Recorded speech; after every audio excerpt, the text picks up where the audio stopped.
Hello ಎಲ್ಲರಿಗೂ ನಮಸ್ಕಾರ. Welcome back to my channel. ಹೆಂಗಿದ್ದೀರಾ ನೀವು? ನಾನು ಚೆನ್ನಾಗಿದ್ದೀನಿ, ನೀವು ಕೂಡ ಚೆನ್ನಾಗಿರಬೇಕು ಅಂತ ಬಯಸ್ತೀನಿ.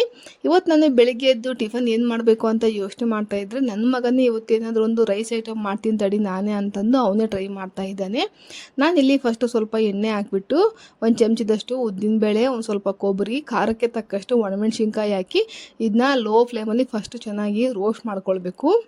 ಇಲ್ಲಿ ಒಲೆಯಲ್ಲಿ ಮಾಡ್ತಾ ಇರೋದ್ರಿಂದ ಒಂದು ಸ್ವಲ್ಪ ರೋಸ್ಟ್ ಜಾಸ್ತಿ ಆಗಿದೆ. ನೀವು ಮೀಡಿಯಮ್ಮಾಗೆ ರೋಸ್ಟ್ ಮಾಡ್ಕೊಳ್ರಿ. ಇದೆಲ್ಲ ರೋಸ್ಟ್ ಮಾಡ್ಕೊಂಡಾದ್ಮೇಲೆ ಇದ್ರ ಜೊತೆಗೆ ಒಂದು ಸ್ವಲ್ಪ ಹುಣಸೆಹಣ್ಣು ಮತ್ತು ಉಪ್ಪು ಸೇರಿಸ್ಕೊಂಡು ಇದನ್ನೇ ಮಿಕ್ಸಿಗೆ ಹಾಕೊಂಡು ಪೌಡ್ರ್ ಮಾಡ್ಕೊಳ್ಳೋಣ. ಈಗ ಇದೇ ಪಾತ್ರೆಗೆ ಇನ್ನು ಸ್ವಲ್ಪ ಎಣ್ಣೆ ಹಾಕಿಬಿಟ್ಟು ನಾನಿಲ್ಲಿ ಈರುಳ್ಳಿ ಬೆಳ್ಳುಳ್ಳಿ ಏನು ಬಳಸ್ತಾ ಇಲ್ಲ, ಬಳಸ್ದಲೇ ರೈಸ್ ಐಟಮ್ ಮಾಡ್ತಾ ಇದ್ದಾನೆ ಇವನು. ಈಗ ಎಣ್ಣೆ ಕಾದ್ಮೇಲೆ ಸಾಸಿವೆ, ಸ್ವಲ್ಪ ಜೀರಿಗೆ ಹಾಕಿ ಈಗ ನಾವು ಒಗ್ಗರಣೆ ಬೇಕಾಗಿರೋ ದಿನಸಿಗಳೆಲ್ಲ ಹಾಕ್ಕೊಳ್ಬೇಕು. ನಾನಿಲ್ಲಿ ಒಂದು ಚಮಚದಷ್ಟು ಕಡಲೆಬೇಳೆ ತಗೊಂಡಿದ್ದೀನಿ. ನಿಮಗೆ ಬೇಕಂದರೆ ಉದ್ದಿನಬೇಳೆ ಕೂಡ ಒಂದು ಚಮಚದಷ್ಟು ಹಾಕ್ಕೊಳ್ಬೋದು. ನಾನಿಲ್ಲಿ ಸ್ವಲ್ಪ ಶೇಂಗಾ ಬೀಜ ಜಾಸ್ತಿನೇ ತಗೊಂಡಿದ್ದೀನಿ. ನಿಮಗೆ ಇದ್ರ ಜೊತೆ ಸ್ವಲ್ಪ ಬೇಕಂದರೆ ಗೋಡಂಬಿ, ಇದು ಆಪ್ಷನಲ್ಲೂ ಬೇಕಂದರೆ ಹಾಕ್ಕೊಳ್ಬೋದು, ಇಲ್ಲಾಂದರೆ ಬೇಡ. ಇದನ್ನ ಲೋ ಫ್ಲೇಮಲ್ಲಿ ನಿಧಾನವಾಗಿ ರೋಸ್ಟ್ ಮಾಡಿದ್ದಾದಮೇಲೆ ಈಗ ಸ್ವಲ್ಪ ರುಚಿಗೆ ತಕ್ಕಷ್ಟು ಉಪ್ಪು ಸೇರಿಸ್ಕೊಂಡು ನಾವು ಮೊದಲೇ ಪ್ರಿಪೇರ್ ಮಾಡಿ ಇಟ್ಕೊಂಡಿರೋ ಅನ್ನನ ಹಾಕಿ ನಾವು ಮಿಕ್ಸಿ ಮಾಡಿ ಇಟ್ಕೊಂಡಿದ್ದೀವಲ್ಲ ಪೌಡರು, ಅದನ್ನು ಹಾಕ್ಬಿಟ್ಟು ಈಗ ಒಂದು ಸಾರಿ ಚೆನ್ನಾಗೆಲ್ಲ ಮಿಕ್ಸ್ ಮಾಡ್ಕೊಳ್ಬೇಕು ಅಷ್ಟೇ.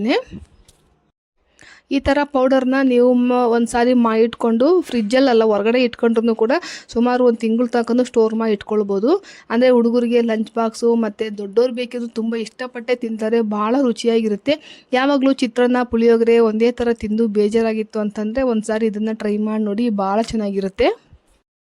ಈ ವಿಡಿಯೋ ಇಷ್ಟ ಆದರೆ ಒಂದು ಲೈಕ್ ಮಾಡಿರಿ ಮತ್ತು ಬೇರೆಯವ್ರಿಗೆ ಶೇರ್ ಮಾಡಿ. ನೀವು ಎಷ್ಟು ಲೈಕ್ ಮಾಡ್ತೀರೋ ಅಷ್ಟು ನಮಗೆ ಪ್ರೋತ್ಸಾಹ ಬರುತ್ತೆ ಈ ಬೇರೆ ಬೇರೆ ಥರ ಅಡುಗೆ ಮಾಡೋದಕ್ಕೆ. ದಯವಿಟ್ಟು ನಮ್ಮ ಚಾನಲ್ ಸಬ್ಸ್ಕ್ರೈಬ್ ಮಾಡ್ಕೊಂಡು ನಂಗೆ ಸಪೋರ್ಟ್ ಮಾಡೋದು ಮಾತ್ರ ಮರಿಬೇಡಿ. ಮಕ್ಕಳಂತೂ ದಿನಾಲೂ ಪುಳಿಯೋಗರೆ ತಿಂದು ಬೇಜಾರಾಗಿತ್ತು ಅಂಥೇಳಿ ಇವತ್ತು ಹೊಸ ಥರ ಅಡುಗೆ ಮಾಡಿರೋದಕ್ಕೆ ಭಾಳ ಇಷ್ಟಪಟ್ಟು ತಿಂತಾ ಇದ್ದಾರೆ. ದಯವಿಟ್ಟು ನಮ್ಮ ಚಾನಲ್ನ ಇನ್ನೂ ಯಾರೆಲ್ಲ ಸಬ್ಸ್ಕ್ರೈಬ್ ಮಾಡ್ಕೊಂಡು ನಂಗೆ ಸಪೋರ್ಟ್ ಮಾಡೋದು ಮಾತ್ರ ಮರಿಬೇಡಿ. ಇದುವರೆಗೂ ನೋಡಿದ್ದಕ್ಕೆ ಥ್ಯಾಂಕ್ಸ್ ಫಾರ್ ವಾಚಿಂಗ್. ಮತ್ತು ನಾನು ನಿಮ್ಮನ್ನು ನೆಕ್ಸ್ಟ್ ವಿಡಿಯೋದಲ್ಲಿ ಭೇಟಿ ಆಗ್ತೀನಿ. ಅಲ್ಲಿವರೆಗೂ ನಮಸ್ಕಾರಗಳು.